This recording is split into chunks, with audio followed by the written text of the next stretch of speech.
Թող մի փոքր էլ հավաքվեն ժողովուրդը, մի քիչ սպասենք մի քանի վայրկյան, նոր կխոսենք։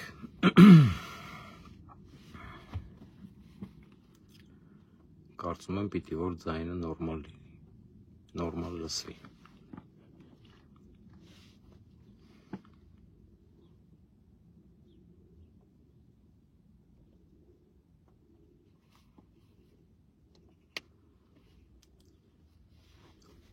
Ողջույն ձեզ սիրելի ընկերներ, ուրեմն այսօր Մայրաթոր Սուրբ Էջմիածինը հայտարարություն է տարածում, որ կարգապահական հանձնախումբը հայտարարություն է տարածում, որ Տեր Արամը եւ Տեր Տարոնը չեն ներկայացել կարգապահական հանձնախմբին։ Ես կարծում եմ, որ ոչ մեկի համար դա նորություն չի լինի եւ գաղտնիք չի լինի, այդ թվում նաեւ հենց կարգապահական հանձնախմբի համար, հանձնաժողովի համար, որովհետեւ բոլորի համար հստակ է, որ նրանք չեն էլ ներկայանալու, որովհետեւ կատարում են հստակ հանձնարարական։ Այսինքն ոչ Տեր Արամն է ներկայանալու, ոչ Տեր Տարոնն է ներկայանալու, ոչ Տեր Թադեն է ներկայանալու, նրանցից որևէ մեկը չի պատրաստվում ներկայանալ կարգապահական հանձնախմբին, ներկայանան որ ինչ անեն։ Եվ պարզ եւ հստակ երևում է, որ տվյալ քահանաները իմ կարծիքով կատարում են կոնկրետ հստակ հանձնարարություն, որն է տանելու է նրան, որ եւս մի քանի անգամ կկրկնվի կարգապահական հանձնախմբին չներկայանալը, դրանից հետո արդեն նոր կարծում եմ որոշում կկայացվի կամ մի քիչ էլ կսպասեն նոր հետո որոշում կկայացվի։ Բայց այնուամենայնիվ ասեմ, որ եթե օրինակ հրահանգ լինի նրանց գնացեք կարգապահական հանձնախմբին, հանձնաժողովի ներկայացեք, նրանք հստակ կներկայանան, ոչ մի խնդիր չկա, բայց քանի չկա այդ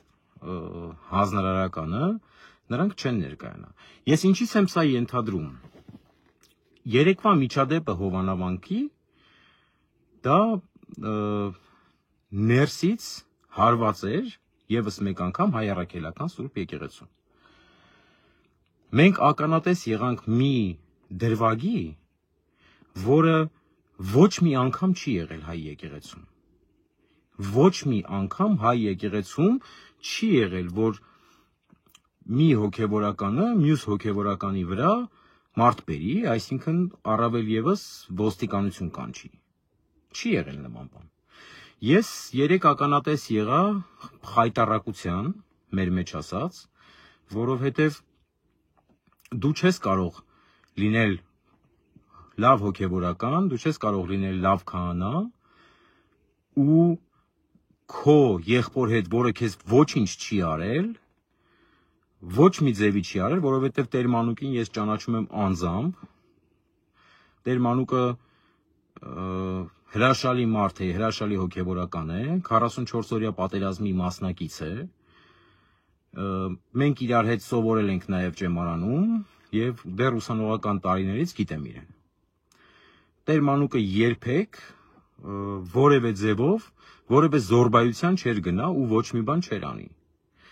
Դրա համար ինձ երեք տեսանյութեր են ուղարկել նաև այնտեղից, որ նաև ոչ միայն ոստիկանություն էր հրավիրել Տեր Արամը, այլ նաև գյուղացիներին էր կանչել, որպեսզի գյուղացիները եւս Տեր Մանուկին կոպիտ ասած վռնդեին այնտեղից։ Եվ Տեր Մանուկը ասում է, որ սա եկեղեցու ներքին խնդիրն է, ներքին հարցն է, եւ մենք պիտի ներքին ձևով լուծենք այս հարցերը, եւ այս երիտասարդը գյուղացիների հետևում թաքնված, այն իր բանի աղվեսի հայացքով Տեր Մանուկին շտապում էր ասել, որ եթե դու իմ հոգևոր եղբայրն ես, ինչի չէիր կանգնում իմ մեջքին։ Այսինքն դու ես քահանա, նա էլ է քահանա, դու ունես խնդիր առաջնորդի հետ, դու քո հարցերը պետքա լուծես առաջնորդի հետ, այսինքն Տեր Մանուկն ինչ աներ։ Մի խոսքով, շատ խղճալի վիճակում են գտնվում այդ երիտասարդները, շատ, որովհետև դու չես կարող, դու ինչ երեսով պիտի գնաս մայրաթուր, դու ինչ երեսով պիտի գնաս քահանայական ժողովի, ինչ ես անելու, պարականոն եկեղեցի ես հիմնելու, հա, այսինքն դու ինչ պիտի անես, պիտի մտնես հովանավանք ու հովանավանքից դուրս չգաս,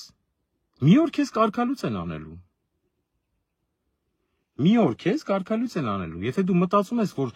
յուրաքանչյուր որևէ մեկը դրսից կլինի, Նիկոլը կլինի, մնացածը, որ պիտի խառնվեն եկեղեցու գործերին, ու բան, քո համար մի հատ աղանդավորական եկեղեցի հիմնես, տենց հովանավանքն էլ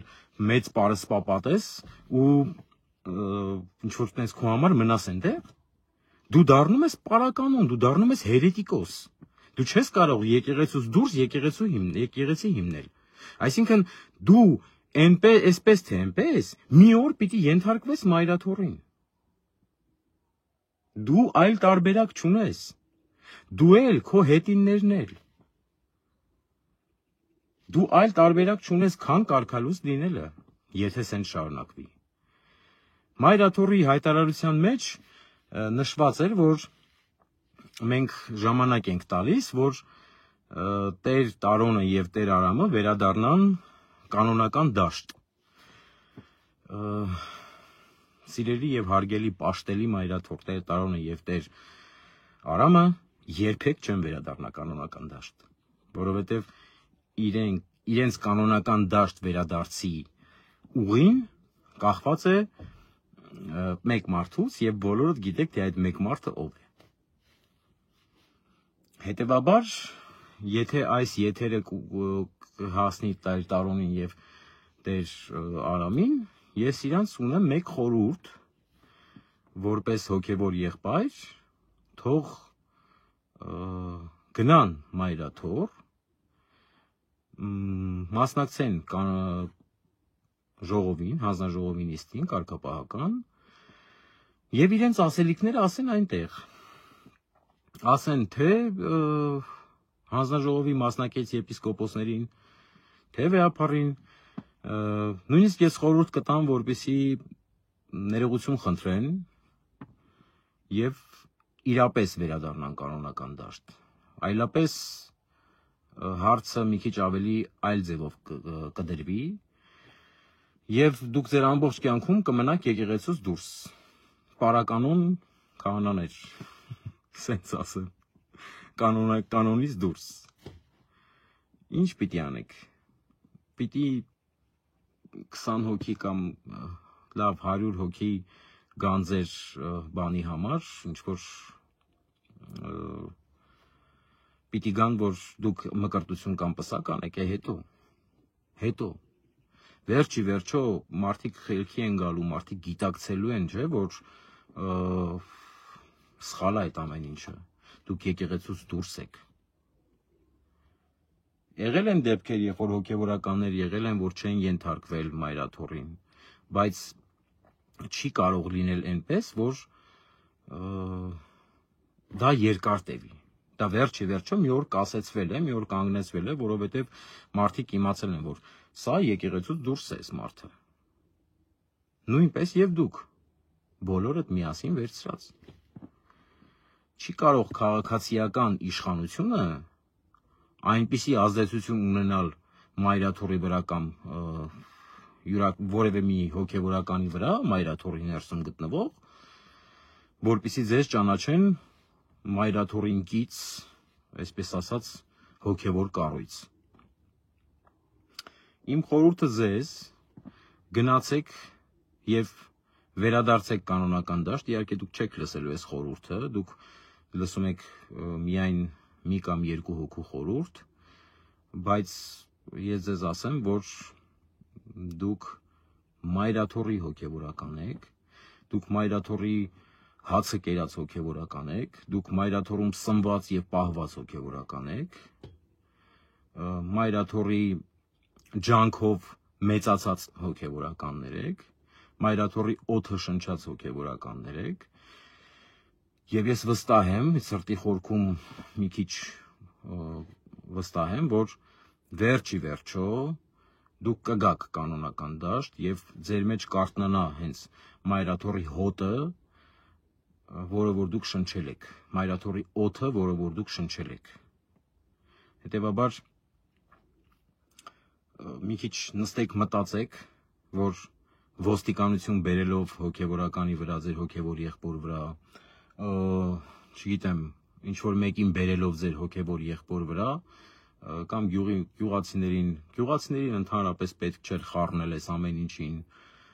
Ես հասկանում եմ, որ այդ մարդկանց հետ դուք մտերմություն եք արել շատ, մարդկանց տներ եք գնացել, օրհնության կարգ եք արել, բայց ամեն դեպքում ես մտածում եմ, որ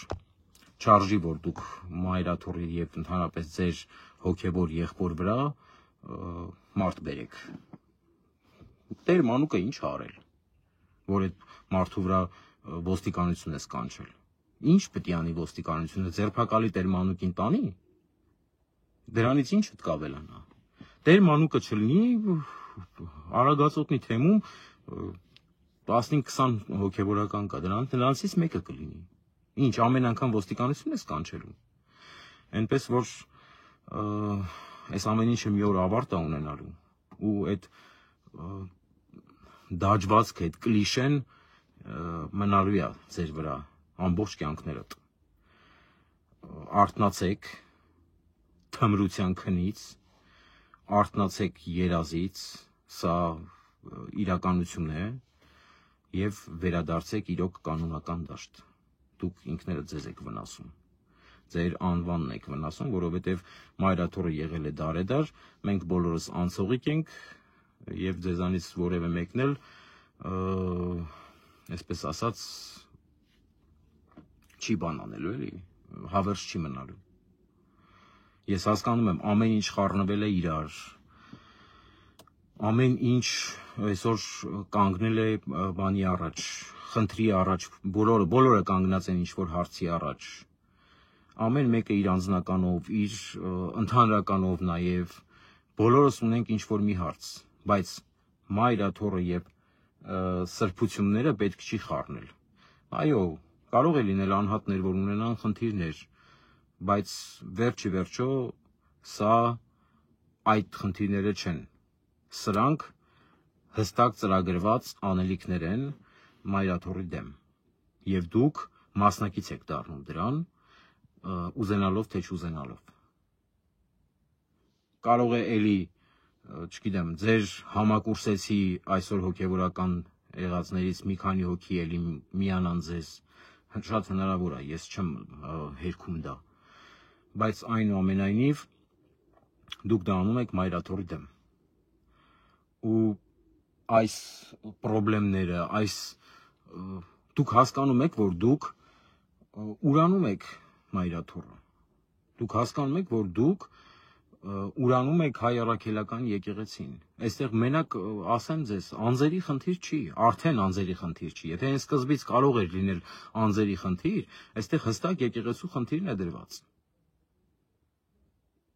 և դուք մնալու եք պատմության մեջ որպես ուրացողներ, որովհետև եթե Հուդան ուրացավ Քրիստոսին, որպես իր Տեր և Փրկիչ և ինքն էլ որպես աշակերտ, Քրիստոս հստակ գիտեր, որ Հուդան ուրանալու է իրեն և հենց այդ ամենը իմանալով ընտրեց Հուդային, որպես իրեն աշակերտ, որպեսզի ուրանա, որպեսզի կատարվի մարգարեությունը Բայց դուք ոչ մի բան չունեք, դուք ով եք տղեկ, դուք մահկանացուներ եք հասարակ, և այդ խնդիրը վերջի վերջո, դուք պետք գիտակցեք, ոչ 30 արծաթ ունեք, ոչ էլ որևէ այլ բան, կարող է ձեզ համար ինչ-որ ժամանակավորապես լավ է, բայց հետո շատ ավելի վատ է լինելու, շատ ավելի վատ, հոգեբանորեն վատ, դուք հոգեբանորեն ընկնելու եք ծանր վիճակի մեջ, դուք հոգեբանորեն ստրեսային վիճակի մեջ եք լինելու։ Եվ նույնիսկ ձեր հոգեբորական լինելը ձեզ չի փրկելու այդ ստրեսային վիճակից։ Այնպես որ քանի ուշ չէ, քանի դեռ մի քիչ որպես հոգեբորական ստրեսակայուն եք։ Ուշքի եկեք, հետ եկեք եկեղեցի եւ իրապես հետ եկեք կանոնական դաշտ, որովհետեւ սա եկեղեցու հայրենիքի, եկեղեցու ներսի հարցեր են։ Մասնակից մի եղեք դավադրական նյութերին, մասնակից մի եղեք դավադրությանը։ Սա որպես խորհուրդ ձեզ։ Իսկ այն մարդկանց, ովքեր որ սպասում են, որ Մայրաթորի հայտարարությունից հետո Տեր Արամը, Տեր Տարոնը, մնացածները կարող է վերադառնան կանոնական դաշտ, մոռացեք։ Նրանք չեն վերադառնալու կանոնական դաշտ։ Եվ էլի Մայրաթոր, ասեմ ձեզ, մի հատ էլ է նմանատիպ հայտարարություն տարածելու եւ նաեւ ինչու՞ չէ նաեւ երկրորդներ է տարածելու։ Այսինքն երրորդը։ Նոր հետո արդեն պարզ կդառնա ինչ կլինի, բայց դա կարող է լինել շաբաթների եւ ամիսների հարց։ Այնքան որ փոքր ժամանակ պետք է տրվի, ժամանակ, մինչեւ որ լրանա երիտասարդների ժամանակը։ Այնպես որ դուք ձեր գրառումներով, թե ես 33 տարեկան եմ, խաչվելու ժամանակն է եւ այլն, չէ, տղեկ, սրանք բան են, հոգեբանական բաներ են, ազդեցություններ են մարդկանց վրա, որոնք որ ազդում են մի քիչ ավելի չիմացող մարդկանց վրա։ Դուք չեք խաչվողները։ Խաչվողները Միքայել Սրբազանն է, որը 2 տարի տվեցին, հիմա նստած է։ Խաչվողը Բագրատ Սրբազանն է, որ այսօր ամեն օր դատերի մեջ է։ Հայրենիքի համար ուղակի այդ մարդը քամվում եւ սպառվում է։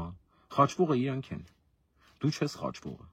Քեզ ոչ մեկ չի խաչել, չի պատրաստվում քեզ խաչել։ Այնպես որ մեր աղոթքն ու մեր խնդրանքն է առ Աստված, որ Աստված ձեզ խելք ու միտք տա եւ բերի կանոնական ու բարոյական դաշտ։ Այսքանը։